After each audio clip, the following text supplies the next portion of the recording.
My name is Dagmara Rudkin and I'm a Phoenix artist. Have been working here for over 15 years. I work with mixed media, work on paper, canvas, but more recently 3D work, which is becoming more of an installation, kind of narrative installation, using a lot of recycled objects and materials, textiles particularly, things which are no longer loved and wanted, and they are kind of put together, metamorphosized to create new stories. I've been working on few things which are kind of almost like new characters, which started their life as lampshades.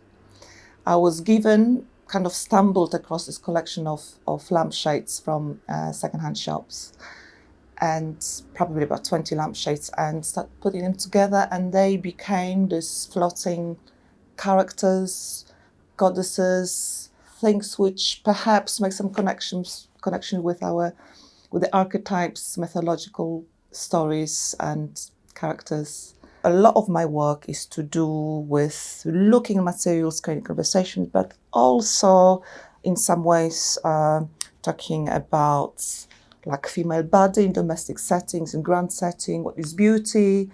I had to go through a couple of surgeries because of the BRCA gene that I have, which means that I had to have surgeries to minimize the risk of cancer, which was great, really empowering. But it makes you think of body, which is kind of being interfered with and stitched and sewn and cut away.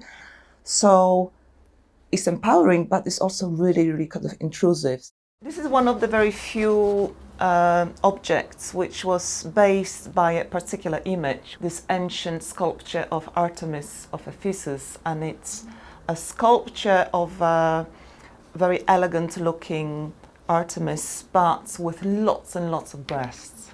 I actually started with this brass, so we had two sets of brass upside down, which became this kind of sculptural, very kind of fertile objects. And I thought, what am I going to do with these two brass? What are they about? Are they about sex, or are they more about nurturing and feeding? Not very glamorous breasts, but they definitely are about domesticity and feeding, whereas golden little trimmings are about this sort of sacred and precious. So, all this work is really about duality. There's no sort of end product in my mind, and I really let the objects and the materials to create this conversation. I kind of think it's like inviting lots of people from different sort of life paths, and maybe some I know quite well and some are just accidental guests, and they come in and they start having this conversation, and then you work out that actually some might have met before, and they start having this chat together, and suddenly there's this like a debate and something comes out of it. I guess materials really dictate certain associations, so I'll see a bra and that will make me think of all kind of situation of undressing, of nursing of baby, of breast surgeries, and I will see these lampshades, and that's all about domestic spaces and maybe conversations after dinner and maybe suburban houses, and then you put them together and they become something else. And there's a lot of fleshiness, but I'm drawn to quite rich, kind of luscious, lavish colours.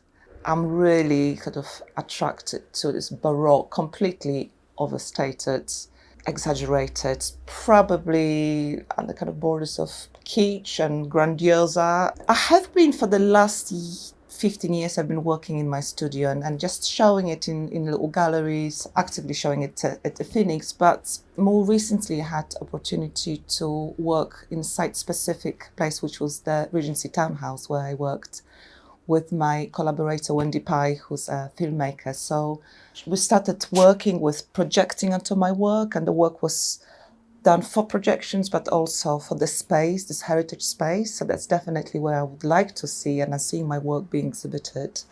So I'm seeing my work really lending itself now to performance. And most recently, a few weeks ago, I had this amazing opportunity to work in an empty Phoenix gallery, which just created A, huge space, B, opportunity to have a conversation with other Phoenix artists, which was wonderful.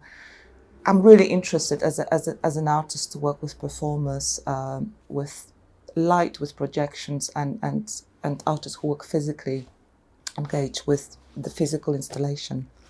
My work is about working with hands and touching materials and putting them together, repairing them, taking them apart and putting them back together. And I want them to be touched. So when they are exhibited, I'm really happy with people touching them. There's so much comfort that we take in touching and exploring with hands. It's a different dimension. I'd like to follow this path of creating work in heritage spaces in response to history of the place, or maybe having conversation with the sites and working with moving image, working with performance, working with poets, working with composers. So really taking the work out, going bigger and more performative, more installation, more immersive and multimedia. Phoenix offers me, there's so many different aspects of being here. So it's a thinking space, creative space, space for meditating, for space for playing, for experimenting, for taking risks, for making mess, for being able to walk away and come back without anyone interfering or sharing their opinion. So it can be as private as you want it to be, or could be as open as you want it to be, because people are always welcome to come in. We have opportunities for visitors to come and explore our work in open days, but also we could bring our guests in. I was thinking that every time you go to feel a kettle or wander about, you're going to meet someone at the staircase, and sometimes these conversations are as meaningful as going to see an amazing exhibition or watching a performance or reading a book. With this like 5-10 minutes window, you suddenly feel yourself with all these phenomenal inspirations, because we all have obviously so much in common, so the frame of reference is already there. It's just a question of pulling these little strands, the novelty, but also showing frustration. There's a sense of solidarity and support, but also inspiration. So you can be yourself, but you could be a part of community, and that could be often really organic, or could be quite structured when we have more kind of formal conversations and meetings and debates.